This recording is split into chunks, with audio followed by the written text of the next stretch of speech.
Manteniendo la identidad. Hoy empezamos una nueva serie de sermones sobre Daniel en los primeros 6 capítulos, del 1 al 6. Esta serie de sermones trata de cómo triunfar en una cultura hostil. Y vamos a ver el ejemplo de Daniel.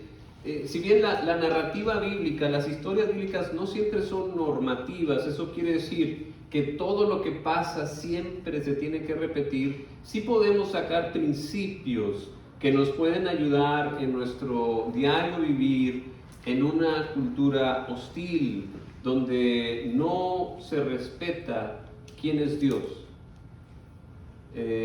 La pregunta es, ¿qué hacemos? ¿Qué hacemos cuando pasan estas cosas? ¿Qué hacemos cuando la cultura va en contra de los principios y de la palabra de Dios? Una cultura donde Dios no es respetado, donde Cristo no es el Señor, donde las enseñanzas bíblicas son vistas como arcaicas o como falsas, son catalogadas como tradiciones antiguas que no tienen nada que ver con el día de hoy. Pero en realidad la palabra de Dios, la Biblia, es el manual de vida que tenemos de parte de Dios para obtener una vida verdadera vida en abundancia. Y hoy quiero que hablemos acerca de la identidad. ¿Qué es la identidad? La identidad para muchos es lo que haces, ¿no? Yo soy maestro, yo soy doctor, yo soy trabajador, yo soy ingeniero, yo soy gerente, yo soy negociante, yo soy esto, yo soy lo otro, según lo que tú hagas en la vida, es tu identidad. O puede ser también tu familia, ¿verdad? Yo soy mamá, yo soy papá, yo soy hijo de don, no sé, o doña, no sé, o soy papá de, o soy mamá de, o soy esposo de, o mi apellido es tal, ¿no? Para muchos puede ser eso, la identidad puede venir de lo que haces, de tu familia o también de dónde naciste, dónde creciste. No, pues yo soy regiomontano, yo soy de Monterrey, yo soy yucateco, yo soy de Honduras, yo soy de Oaxaca, yo soy de la Ciudad de México. Entonces nuestra identidad viene de ahí y a muchos nos da mucho orgullo, ¿verdad? Para muchos es un orgullo decir yo soy, ¿verdad? Yo soy esto, yo soy lo otro, y hasta nos ofendemos, ¿sí o no? Nos ofendemos si alguien toma en poco nuestra identidad cultural. Nos ofendemos, ¿no? Hay que tener mucho cuidado, ¿verdad? Porque los tamales son así, y los tacos son así en mi tierra. Y si tú los haces diferente, me voy a ofender. Y no te atrevas a ningunear o a tomar en poco mis tradiciones, porque es un gran insulto contra mí. ¿Por qué? Porque es parte de nuestra identidad, de quiénes somos. Pero ¿qué hay de aquellos que toman su identidad de Dios? Que mi Dios es el Dios de Abraham, de Isaac y de Jacob. De ese Dios que se reveló plenamente en Jesucristo, el Dios de la Biblia. ¿Qué hay de esos? ¿Cómo deberían de ser? ¿Qué les debe de ofender? ¿Cómo se deben de comportar? ¿Qué es lo que les debe importar? ¿A quién deben de honrar? Esos que dicen, yo soy cristiano. Esos que dicen, yo he decidido seguir a Cristo.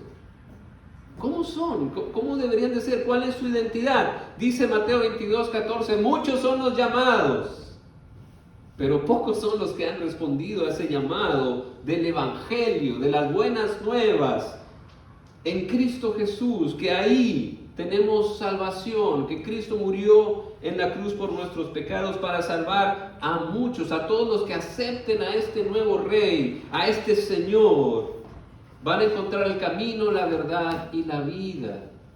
¿Qué hay de esos? Los que toman su identidad del Evangelio de paz. Tienen un gran desafío, porque la tierra no está completamente bajo el señorío de Cristo en este momento. Quien reina ahorita en la tierra es el padre de la mentira, que es bueno para engañar. Pero un día Jesús regresará y va a poner todo en orden. Y va a juzgar a todos, cuanto estén vivos o muertos. Y a la bestia, a la serpiente, a Satanás y a todos los que le siguen, los va a arrojar al lago de fuego y nunca más van a poder hacer mal. La muerte también va a desaparecer. Pero eso todavía no pasa. Eso todavía no pasa. Ahorita Él está al mando, pero estamos en una victoria parcial. Jesús derrotó al pecado y a Satanás en la cruz, pero el reino no ha sido consumado. Él va a regresar y ahorita nosotros disfrutamos de una victoria espiritual con Cristo, pero todavía vivimos en un mundo de pecado. Vivimos en un mundo de pecado y ahí está la pregunta: ¿cómo mantenemos la identidad en un mundo de pecado? Y el ejemplo de Daniel es el ejemplo de un creyente en el Antiguo Testamento, antes de Cristo, pero devoto al Dios verdadero, al Dios de la Biblia. ¿Cómo le hizo cuando el pueblo de Dios fue castigado por su pecado y se fue llevado a otro pueblo cautivo, el pueblo de Babilonia? Vámonos por partes. Vamos a empezar el capítulo 1, versículo 1 y 2. Dice: en el año tercero, estoy en el libro de Daniel, ¿verdad? En el año tercero del reinado del rey Joacim de Judá, el rey Nabucodonosor de Babilonia vino a Jerusalén y la sitió. El Señor permitió que Joacim cayera en manos de Nabucodonosor. Junto con él cayeron en sus manos algunos de los utensilios del templo de Dios, los cuales Nabucodonosor se llevó a Babilonia y puso en el tesoro del templo de sus dioses. El contexto es ese. El pueblo de Dios, la nación del sur, la nación de Judá, estaba siendo castigada por Dios. Ellos prefirieron seguir sus caminos de idolatría en vez de los de Dios. Y aunque Dios se los advirtió por medio de profetas, no escucharon y Dios les envió a los babilonios, quienes lo dominaron. Y aunque Josías, el gran rey Josías, hizo esta gran regeneración del templo y de la adoración a Dios, destruyó los templos paganos, la ira de Dios por los pecados de Israel no se apagó. Dice Segunda de Reyes 26 al 27. El Señor no apagó el gran fuego de su ira que ardía contra Judá por todas las afrentas con que Manasés lo había provocado. Por lo tanto el Señor declaró: voy a apartar de mi presencia a Judá, como lo hice con Israel. Repudiaré a Jerusalén, la que yo escogí, y a este templo en el cual dije: en ese lugar yo habitaré. Y entonces los últimos reyes de Judá hicieron lo malo delante de Dios, y la gran Jerusalén cayó. La capital de Judá, la capital del reino del sur, cayó. La del norte ya se había ido 200 años antes, y la del norte todavía estaba, pero también cayó. Y Dios los castigó en el año 9 del reinado de Sedequías. A 10 días del mes 10, Nabucodonosor, rey de Babilonia, marchó con todo su ejército y atacó a Jerusalén, acampó frente a la ciudad y construyó una rampa de asalto a su alrededor. La ciudad estuvo sitiada hasta el año 11 del reinado de Sedequías. ¿Y sabe qué fue lo que hicieron? Capturaron al rey. ¿Y sabe qué le hicieron al rey? Ante sus propios ojos, degollaron a sus hijos y después le sacaron los ojos y lo ataron con cadenas de bronce y lo llevaron a Babilonia. Le prendieron fuego al templo del Señor, al palacio real y a todas las casas de Jerusalén, incluso a todos los edificios importantes. Entonces el ejército babilonio bajó su mando, derribó las murallas que rodeaban a la ciudad. Nabuzaradán además deportó a la gente que quedaba en la ciudad, es decir, al resto de la muchedumbre y a los que se habían aliado con el rey de Babilonia. Sin embargo, dejó a algunos de los más pobres para que se encargaran de los viñedos y de los campos. Pero fíjese, las consecuencias de la idolatría fueron catastróficas. Muchas veces pensamos, no pasa nada, síguele, no pasa nada, Dios no está viendo. Sigue adorando ídolos y luego viene la ira de Dios. Y decimos, ¿por qué? Y así va a pasar en el juicio final. En el juicio final ya no va a haber un espérame tantito. Cuando llegue el juicio de Dios se va a acabar, se va a cerrar la puerta. Y la pregunta es, ¿vas a estar dentro o vas a estar fuera? Los que reconocen a Cristo como su Señor y han creído de corazón estarán donde Él está. Pero Marcos 8:32 dice, si alguien se avergüenza de mí y de mis palabras en medio de esta generación adúltera y pecadora, también el Hijo del Hombre se avergonzará de él cuando venga en la gloria de su Padre con los santos ángeles. Chas. Pero aún, fíjese, aún en medio del castigo, Dios tiene esperanza. Mire lo que dijo a través del profeta Jeremías. Después de que Nabucodonosor, rey de Babilonia, deportó a Jerusalén a Jeconías, hijo de Joacim, rey de Judá, junto con los jefes de Judá y con los artesanos y herreros, el Señor me mostró 2 canastas de higos. Colócalas frente al templo del Señor. Una de ellas tenía higos muy buenos, como los que maduran primero, y la otra tenía higos muy malos, tan malos que no se podían comer. Entonces el Señor le preguntó, ¿qué ves, Jeremías? Y yo respondí, veo higos. Unos están muy buenos y otros están tan malos que no se pueden comer. Y la palabra del Señor vino a mí. Así dice el Señor, el Dios de Israel, a los deportados de Judá que envié a este lugar, al país de los babilonios, los consideraré como a estos higos buenos. Los miraré favorablemente y los haré volver a este país. Los edificaré y no los derribaré.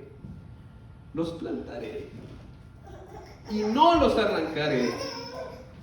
Les daré un corazón que me conozca, porque yo soy el Señor. Ellos serán mi pueblo y yo seré su Dios, porque volverán a mí de todo corazón. Amén.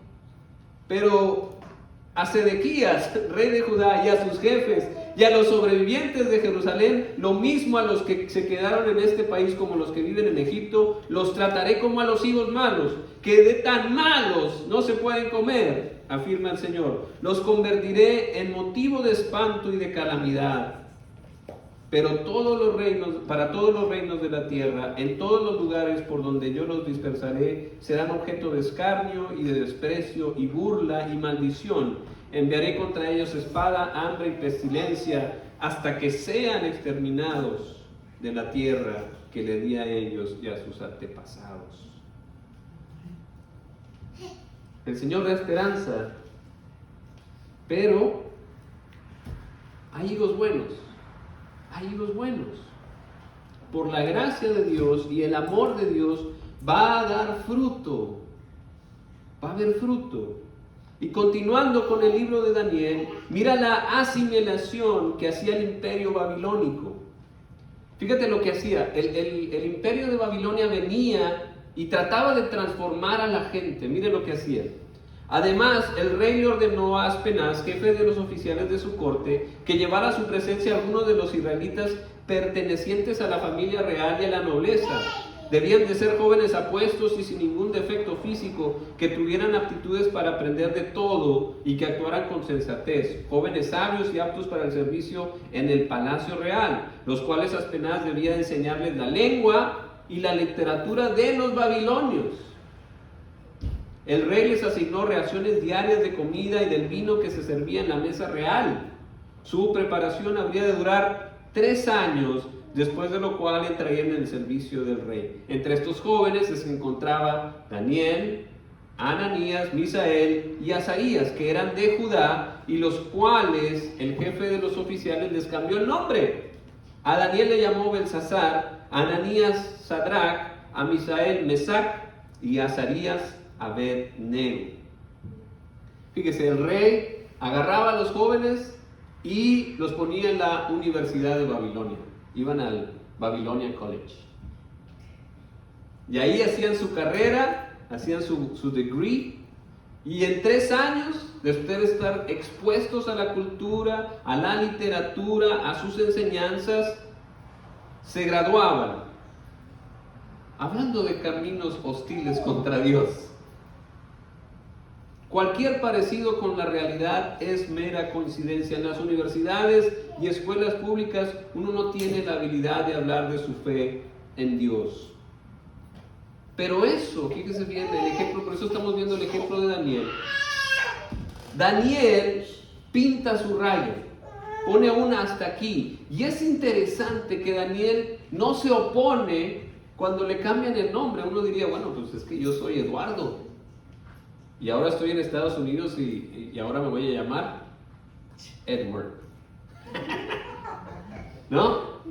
Está bien, no pasa nada. Daniel dice, ahora estoy en Babilonia, ahora me van a cambiar el nombre. Está bien. No hay problema. No se ofende por eso. Pero sí pone un hasta aquí.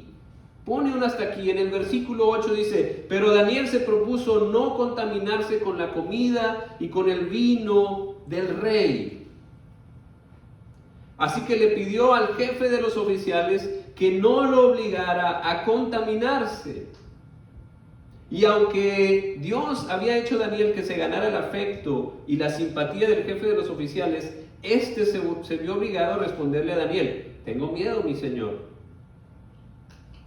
Tengo miedo del rey, pues fue él quien te asignó la comida y el vino. Si el rey llega a verte más flaco y demacrado que los otros jóvenes de tu edad, por culpa tuya me van a cortar la cabeza.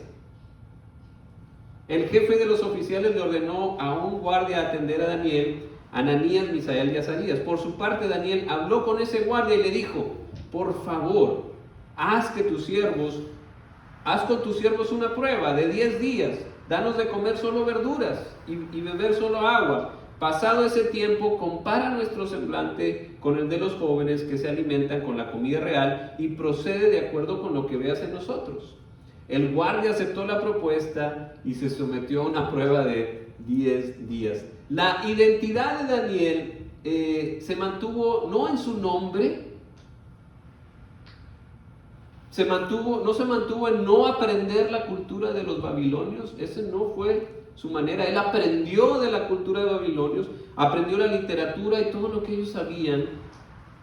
Ese no fue problema para Daniel. Pero sí pintó una raya. De alguna manera tenía que mantener su identidad y la mantuvo por medio de su fe. ¿Por qué con la comida? Los eruditos hay un conflicto entre ellos, no saben por qué exactamente, porque no era como los tiempos del Antiguo Testamento, porque era la comida de la mesa del rey. No sabemos si era ofrecida a ídolos o no,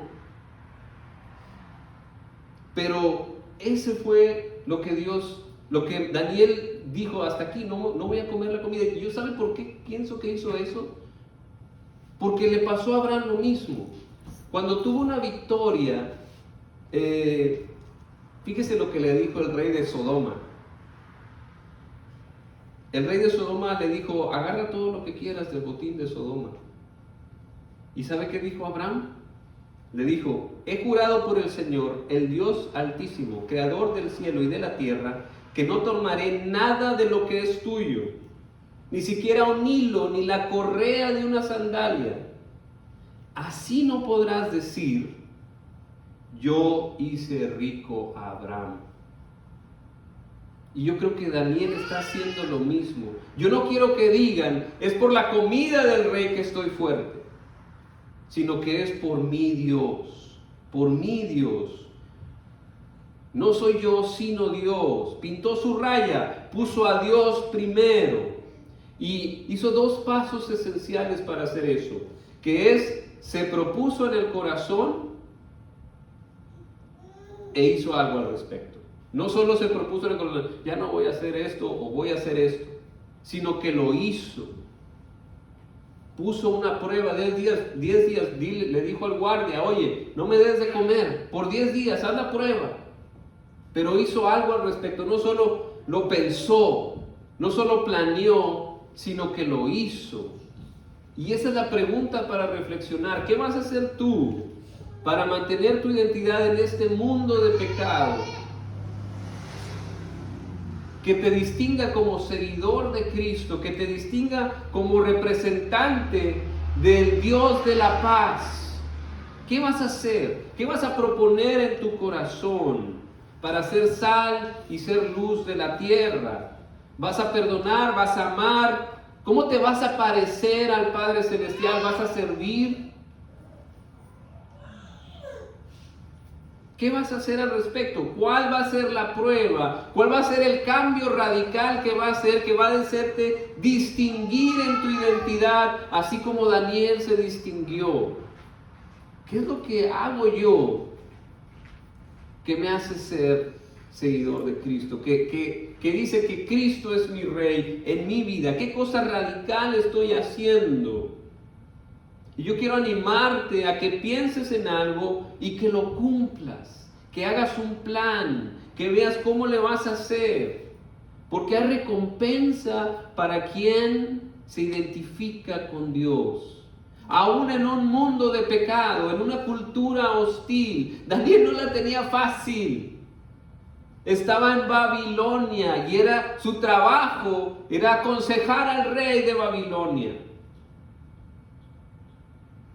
Vivía en un mundo completamente con valores distintos a los suyos, pero eso no le impidió mantener su identidad como creyente, como servidor del Dios verdadero de Abraham, de Isaac y de Jacob. Aunque ese mismo Dios los había enviado a Babilonia, él seguía fiel. Era un higo bueno de los que habla Jeremías. ¿Por qué le digo esto? Porque miren lo que pasó con Daniel. Al cumplirse, el versículo 15, al cumplirse el plazo, estos jóvenes se veían más sanos y mejor alimentados que cualquiera de los que participaban de la comida real. Dios respaldó a Daniel.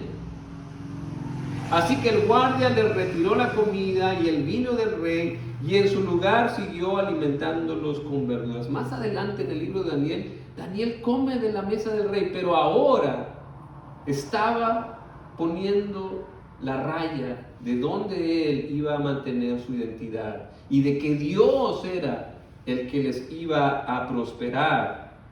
A estos 4 jóvenes Dios los dotó de sabiduría, de inteligencia para entender toda clase de literatura y ciencia. Además, Daniel podía entender toda visión y todo sueño. Dios honra el sacrificio, la entrega, la fe de Daniel y de sus amigos. No solo porque se propusieron hacer algo, sino porque lo hicieron.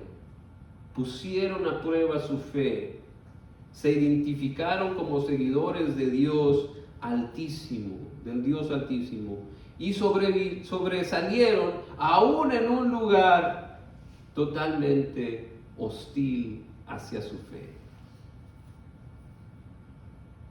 Cumplido el plazo fijado por el rey Nabucodonosor y conforme a sus instrucciones, el jefe de los oficiales los llevó ante su presencia.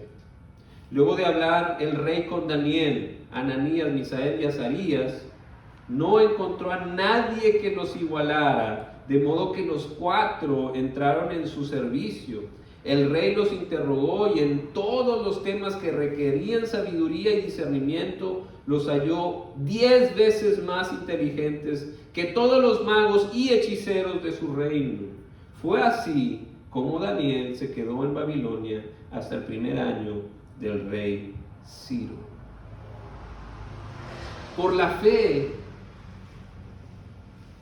fíjese, por la fe en Dios sobresalieron en Babilonia. Se integraron a la cultura, sí se integraron, sabían lo que era ser un babilonio, pero eso no les quitó su identidad. Podían navegar en las 2 culturas y sabían a quién pertenecían, sabían a quién debían de honrar. Y ese es el desafío en nuestra identidad, que Dios sea primero, Y yo sé que queremos sobresalir, queremos que nuestros hijos sobresalgan. Queremos que sean los primeros, que tengan cosas buenas. Pero primero tenemos que trabajar en que tengan bien cimentada su fe, que sepan a quién deben de honrar y que el Señor les muestre su favor. Porque nosotros queremos honrarle de corazón y hemos hecho algo al respecto para mantener nuestra identidad. Y es mi oración que defendamos la identidad que tenemos en Dios más que cualquier otra identidad que nos dé nuestro lugar de nacimiento, nuestro trabajo, nuestros logros o nuestra familia, para poder así triunfar en una cultura hostil. Amén. Amén. Amén. Quiero compartirles este canto porque cuando uno sigue los pasos de Cristo, sigue la fe, podemos a veces tener miedo. Y este canto nos dice que no tenemos nada que temer porque Dios está con nosotros.